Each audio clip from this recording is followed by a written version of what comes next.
It's been 6 months since I last updated you guys on my controller settings. So today we're looking at my current controller settings and why I have them set to where they are. If you simply want to see my settings, I've put links in the description below. If you do find this video useful, please consider subscribing to the channel and also give this video a thumbs up. So I use a Type B controller setup. This feels more natural for me to hold the right trigger down to aim down sight rather than having a toggle function. I do invert my Y-axis because Y-axis master race, but seriously, it's just what I'm used to, and I don't think it holds any benefit whatsoever. For those of you who don't know what dead zones are, it pretty much just means how responsive your thumbsticks are to input. So a low dead zone will be more sensitive to fine movements of the thumbstick.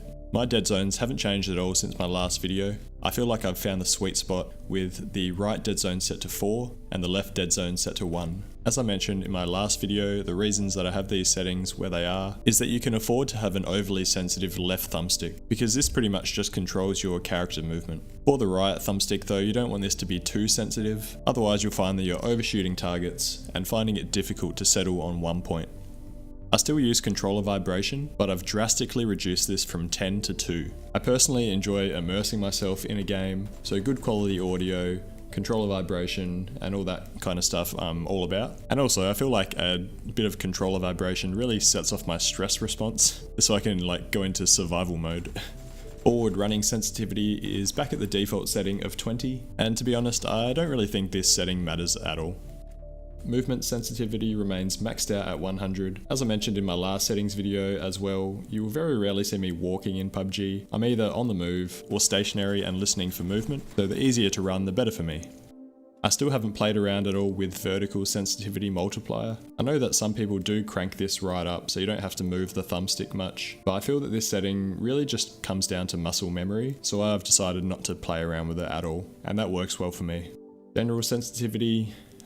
General sense. So obviously general sensitivity is how quickly you look around with the right thumbstick when you're not aiming down sights. And I was previously slowly increasing this, and I got to the point of getting this setting up to about 15, but what I found that it was actually harder to control my aim when aiming down sights. So I ended up dropping it back down to 13, and I feel like that's really the sweet spot for me in terms of general sensitivity. It really is the perfect mid-ground between quickly turning between targets and not overshooting with your aim.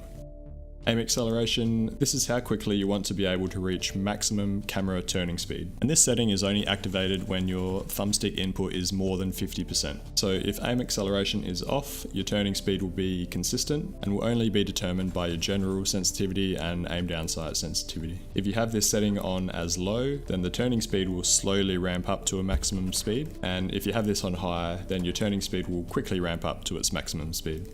So after many times of swapping between having aim acceleration on, off, high, low, I can pretty confidently say that this is a setting that needs to be on, unless you play with an extremely high scoping sensitivity. And I only use aim acceleration on at 1, but this allows me to keep up with vehicles and people in close to mid quarter combat, which is really the main purpose of it. The only times that an aim acceleration of 1 isn't effective is when a vehicle is driving directly next to you, in which case you should be running for your life anyway, or when an enemy is close enough that you can smell their breath, in which case you should be probably hip firing anyway. Which brings me to my next point, over the shoulder aiming, or AIM as it's generally called. I have set to 7, and I am still currently playing around with this setting, but I find that this covers me in nearly any close quarter combat fight that I come across.